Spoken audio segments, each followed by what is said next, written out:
Hello everybody, Frankie here from Vibrant Center for Voice and Movement. And I'm here to talk to you about and I'm also going to adjust my camera.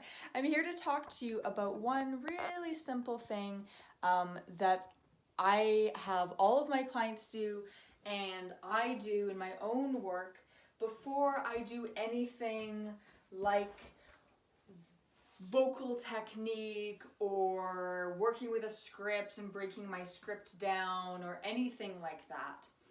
And what it is about moving the body. No amount of voice exercises like trills and straw work and things that I've taken you through when I'm sitting down, no amount of sitting and staring at a script is going to give you the benefit on investment that you're going to get by starting from moving your body.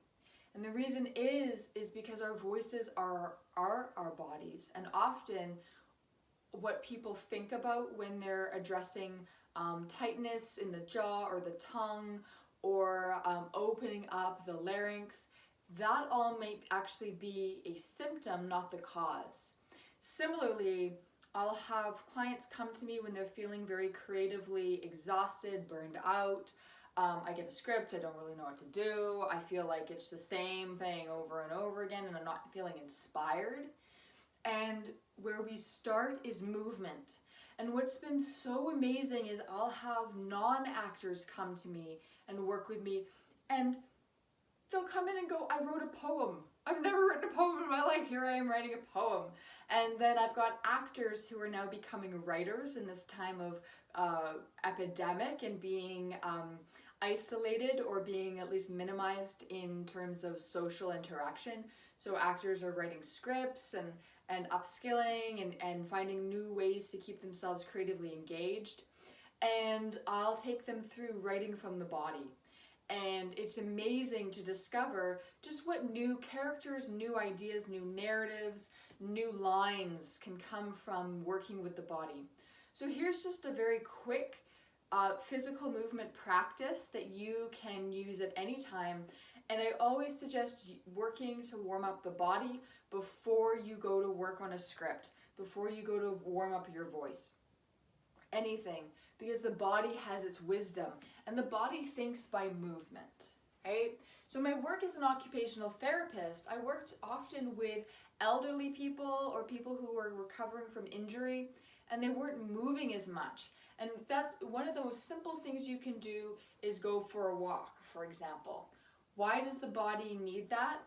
Because many systems in the body are actually designed to be fueled by movement.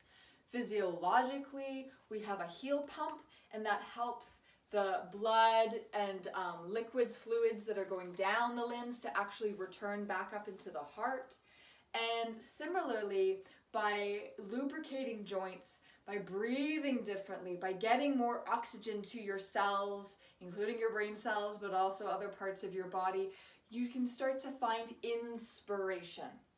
Inspiration is not just this great creative idea you have, but also the word that we use when we're talking about inhalation. So if you think about that moment of, I have an idea, right? That's that moment of breathing in and getting oxygen. So to start off with, I want you to explore all of the ways that the muscles can move as you explore your breath. The first one is I want you to take all the muscles in your body and scrunch. Scrunch up your face, scrunch up your throat, scrunch up your shoulders, scrunch up your arms all the way to your fingers, scrunch up into your torso, compress the rib cage, use all the abdominal muscles, scrunch, scrunch, scrunch, scrunch up into the torso, scrunch the butt, scrunch the thighs, scrunch the knees, scrunch the lower legs all the way into the ankles and the toes, and breathe. So you can still breathe in tension. There's a metaphor there. You can breathe in pressure. And maybe there's a part of you that wants a little extra scrunch. Notice how scrunching involves shortening and shrinking. Notice what you feel emotionally in your body when you do this. And now I want you to stretch out long and wide. Oh, maybe there's a yawn as you do this. Open up the body. Bring in more and more air. Become a balloon that's expanding and expanding and expanding. Take a float around the room. Just feeling the air inside your body and the air around you, that you're in contact with the air on the inside of your skin as well as the outside. Lifting up and floating higher and higher and higher.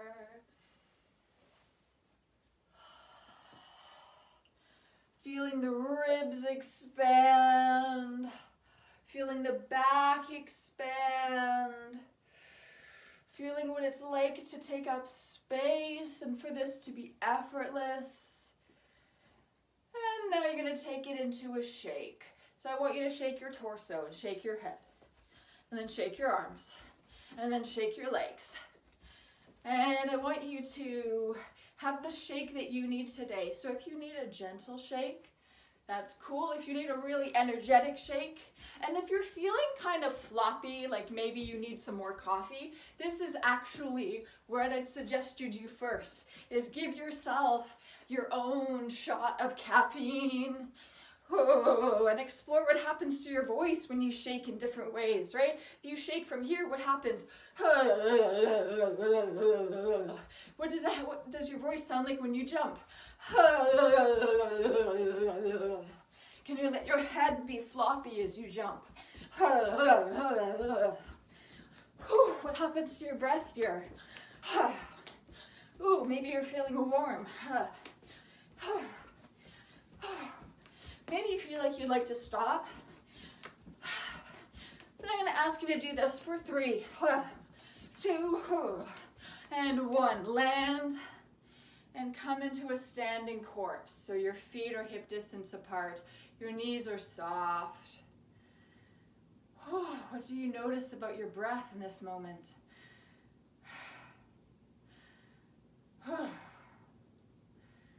What's the sound of your breath?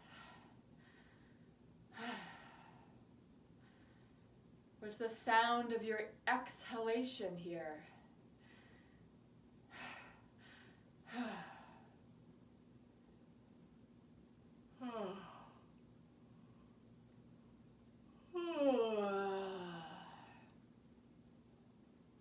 And what do you feel? What sensations do you feel now in your body?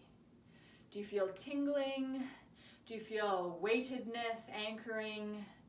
Do you feel floaty? Do you feel lightheaded?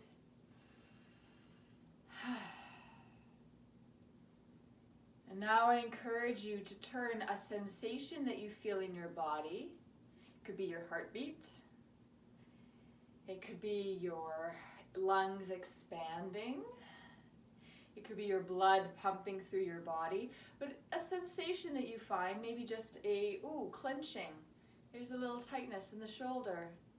Turn that into a gesture, into an action. And explore that sensation as an action through your whole body.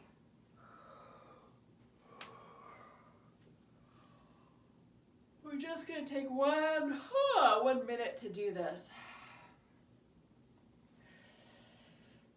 Keep breathing. You're not on display. You're not doing a performance. You're just priming the pump.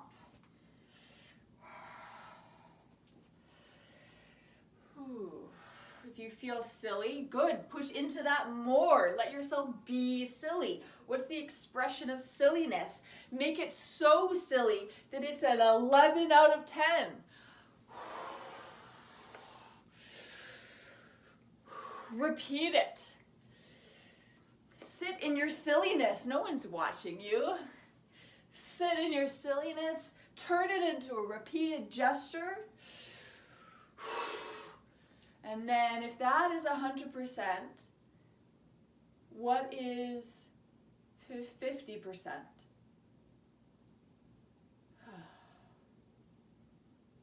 What is 30%? What's 20%?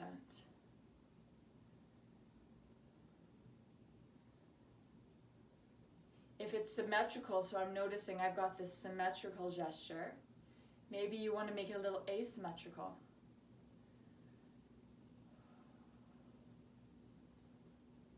%.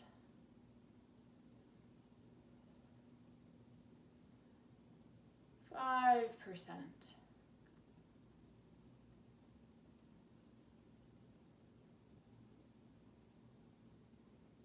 You can still play here at 5%. Choose a different pace. So if it's slow, what does it look like if it's fast? And then what does it look like if it's the slowest gesture ever? It's not possible for the human body to move slower than this. Drop your jaw. Don't let this become a thought experiment. Just drop your jaw and feel your body. Feet in contact with the floor.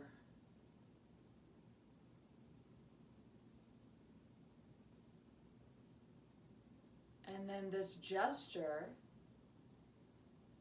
how could it be vocally a gesture? Let's try happy birthday. And how could you vocally create that kind of movement through your voice? Happy birthday. Happy birthday.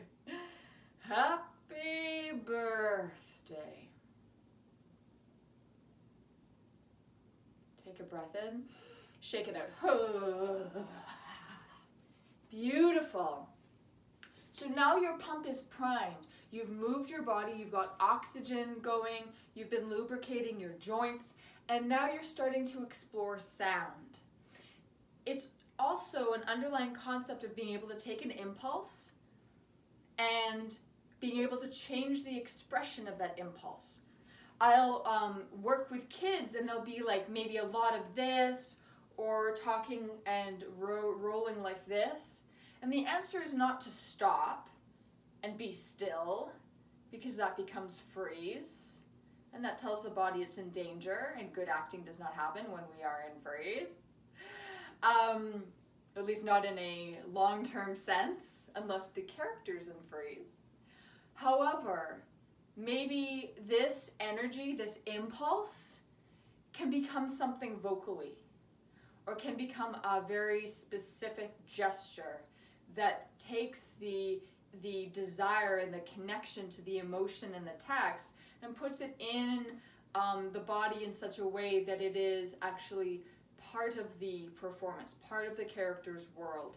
Whereas this can sort of look like the actor underneath it, being uncomfortable, or having an emotion or having some energy that isn't getting expressed in a way that is in alignment with that piece. And the whole warm-up itself took probably about 5 to 8 minutes.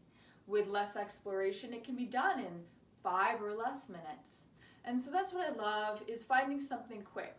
The other thing too is sometimes I'll work with actors who get the script, they get the audition that lands, and their immediate thing is, oh God, right? Oh God can be a very difficult place to come from to do your best work. There may be some resistance there. There may be some sort of discomfort or fear. And maybe I'm not going to do my best job. Should I even bother? I haven't really done a lot of auditions lately. This is out of my routine, right? There's so many reasons to talk yourself out of it, or to kind of lower your energy before you've even started. And so a movement warm-up like this can actually get you really jazzed up and excited, and also to burn off some of that resistance or some of that anxiety that showed up the moment that thing landed in your inbox. So I ask you to join me to finish this off. Take a big breath in. Feel what's true for you in your body right now. What sensations are you aware of? Don't attach a narrative or an interpretation. Just feel the sensations in your body.